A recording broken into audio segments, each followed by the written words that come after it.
Bonjour tout le monde, bonjour à toutes et à tous et bienvenue dans ce nouvel épisode de mon podcast. Comme d'habitude, je commence par vous remercier. Vous êtes maintenant en moyenne à plus de 1000 à m'écouter par épisode. Ça me fait très plaisir, je suis extrêmement heureux. C'était mon but. Alors merci 1000 fois. Donc là, on est en route pour les 10 000 personnes par épisode. Donc merci beaucoup.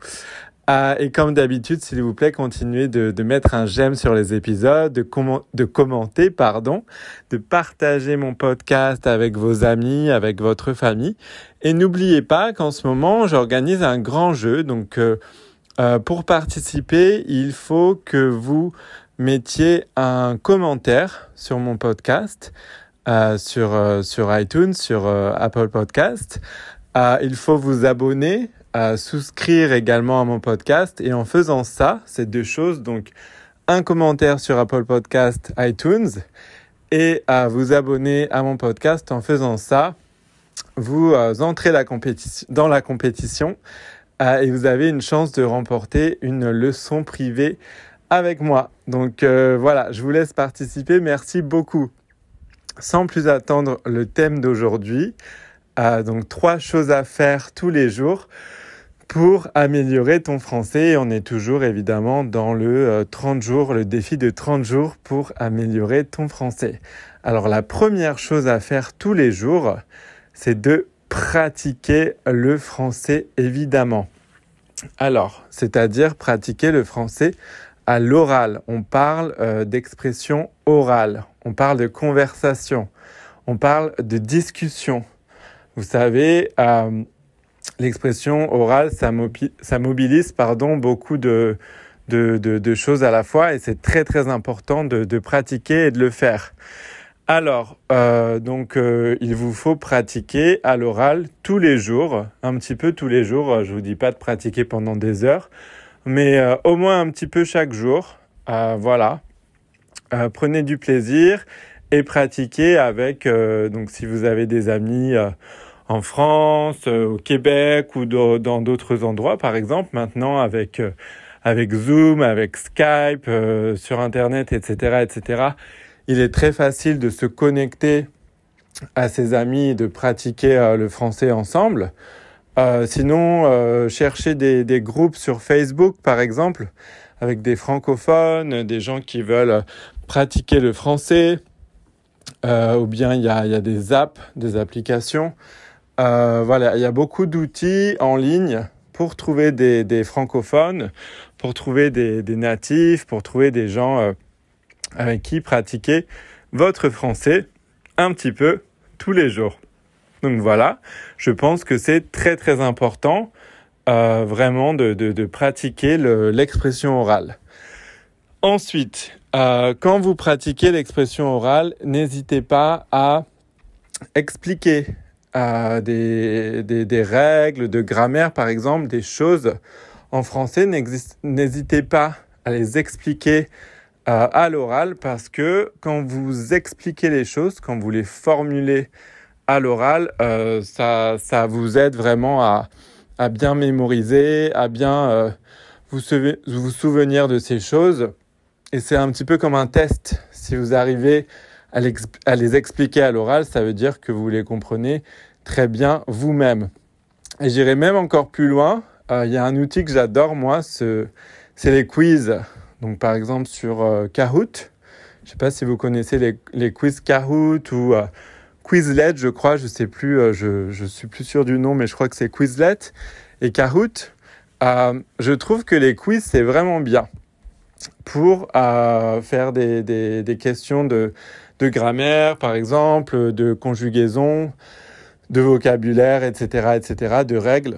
Je pense que un quiz, c'est une façon ludique de tester vos connaissances, de vous entraîner, d'expliquer des règles, des choses et de vraiment tester vos connaissances tout en prenant du plaisir.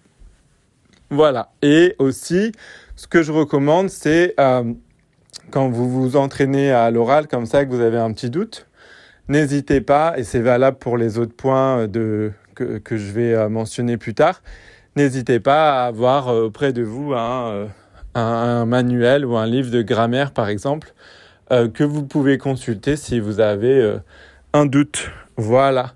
De manière plus générale, n'hésitez pas à avoir un livre de français que vous aimez à côté de vous, à portée de main, si vous voulez vérifier quelque chose. Voilà. Voilà pour la première chose. La deuxième chose, c'est d'écrire.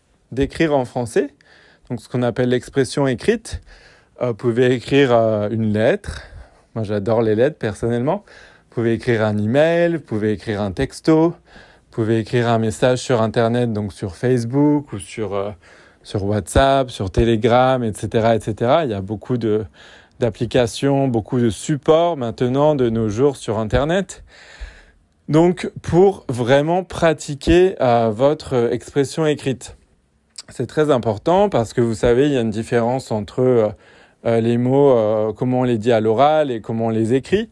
Donc, il est très important aussi de pratiquer votre expression écrite. Ça vous permettra de vérifier vos connaissances, de vérifier votre syntaxe, que vous arrivez à faire des phrases, que vous bloquez pas. Ça vous permettra de travailler la grammaire, la conjugaison, etc., etc.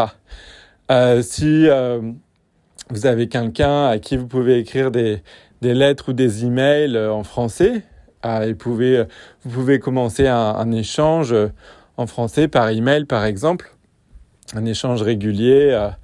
Voilà, quelqu'un avec qui vous échangez des emails pour vraiment pratiquer à l'écrit. Je pense que c'est très bien. Et là, encore une fois, vous pouvez avoir un livre de français à côté de vous.